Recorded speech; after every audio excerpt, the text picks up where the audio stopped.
Back to the daily grind, and shout out to the full-time patrons. Make sure to hit subscribe if you're new and hit thumbs up if you're not a baby back bagel biting bitch boy, cause you know what time it is. It's full time. MMA. In the post-fight press conference at UFC 224, after beating Jacare in a narrow split decision, Kelvin Gastelum was adamant that he'll sit out until he gets the UFC title shot, the next shot at the middleweight title. The middleweight title is going to be on the line at the next pay-per-view, actually, at UFC 225, when UFC middleweight champion Robert Whittaker defends his title against Yoel Romero in a rematch. Now, in their first fight, Robert Whittaker won the fight versus Yoel Romero via decision, I believe, a unanimous decision. But if you recall the fight, Robert Whittaker sustained a leg injury pretty early in the fight and seemed like he had a bad leg for 3 to 4 rounds and still went on to win the fight. Very impressive performance by Robert Whittaker. So with that being said, that fight wasn't too long ago, and we saw in the cases of like Max Holloway when he fought Jose Aldo back to back, we had pretty much the same results. And in my head, I can only, just going for this video, we'll just say Robert Whittaker, let's say he wins the rematch against Yoel Romero. Not too hard to imagine. And if he does, he could be looking at a potential fight with Kelvin Gastelum, who just beat the #2 ranked Jacare. Now, Kelvin Gastelum, as far as the #1 contenders are concerned, here's the UFC rankings, right? You've got Jacare was ranked #2, but he just lost to Kelvin Gastelum. So you could imagine Kelvin Gastelum's going to take that #2 spot. Whenever Yoel Romero fights Robert Whittaker, loser is going to have no #1 contender aside from Kelvin Gastelum, because they will have just lost for the title fight and they already rematched. So we're definitely not going to be seeing a trilogy unless Yoel Romero happens to win, which would be very interesting if Yoel Romero won.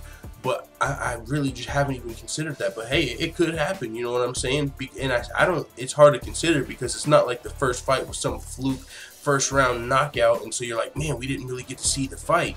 This was, Robert Whittaker went on to win the fight with a bad leg for, multiple rounds. So very impressive by Robert Whittaker.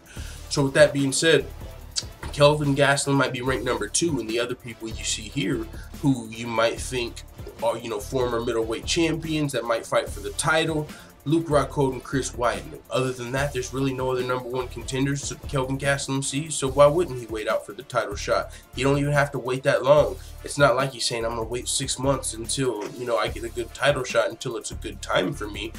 I mean, Robert Whittaker and Yoel Romero are about to fight at UFC 225, and then after they heal up, they can get it in with Gastelum. And there's really nobody stopping Gastelum's path to the title shot, because Luke Rockhold is going up to light heavyweight, it looks like, after losing to Yoel Romero via KO, and Chris Weidman has had setbacks with his thumb surgery. So Chris Weidman will really be the only person you might think deserves the title shot over Gastelum. But Weidman has been out since his win over Gastelum. It was a pretty decisive win over Kelvin Gastelum that Chris Weidman had at middleweight. The All-American wrestler Chris Weidman.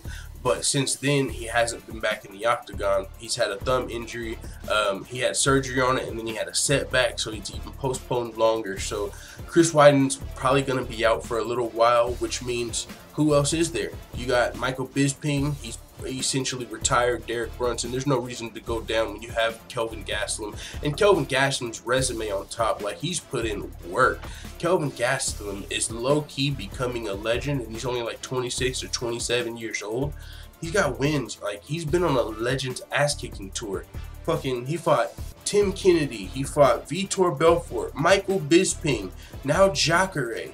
Wins over all of those guys, decisive wins. The only one that was turned around, and Jacare wasn't a decisive win, the most recent. But the other ones were all like KO, TKOs over all of those other guys. The only fighter he's lost to at middleweight was former UFC champion, All-American wrestler Chris Weidman.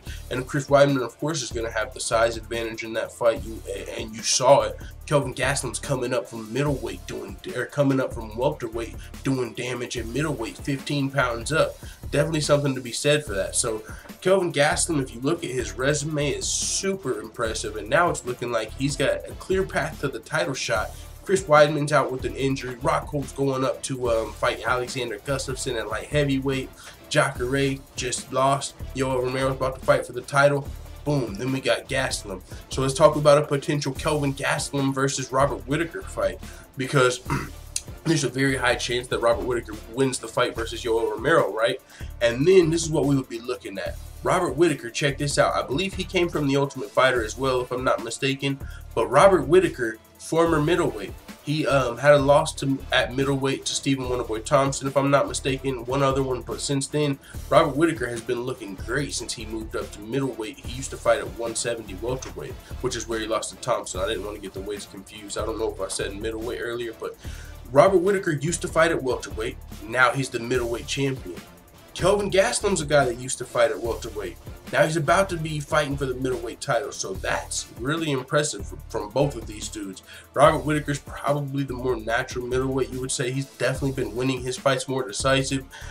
Before Robert Whittaker became the champion, he fought Jacare himself, and this is when you could say Jacare had less mileage on him, and Jacare had a worse performance against Whittaker than Gastelum.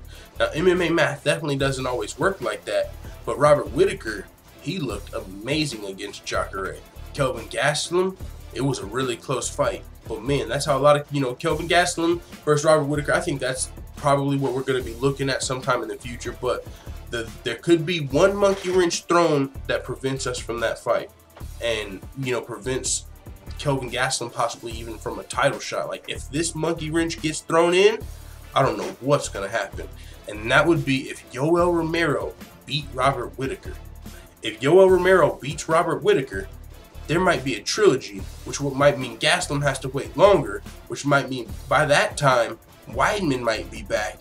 So, unless Robert Whittaker wins, if Robert Whittaker wins, Gastelum might be fighting for the title, and you might have something on our hands. But if Yoel Romero wins, we might be looking at a trilogy. Who knows? Very interesting. So can't wait for UFC 225 to see what happens with that. But Kelvin Gastelum's adamant that he'll be sitting out until he gets that title shot. But that's not going to be too long. So let the full-time family know what you think in the comments. I'm out.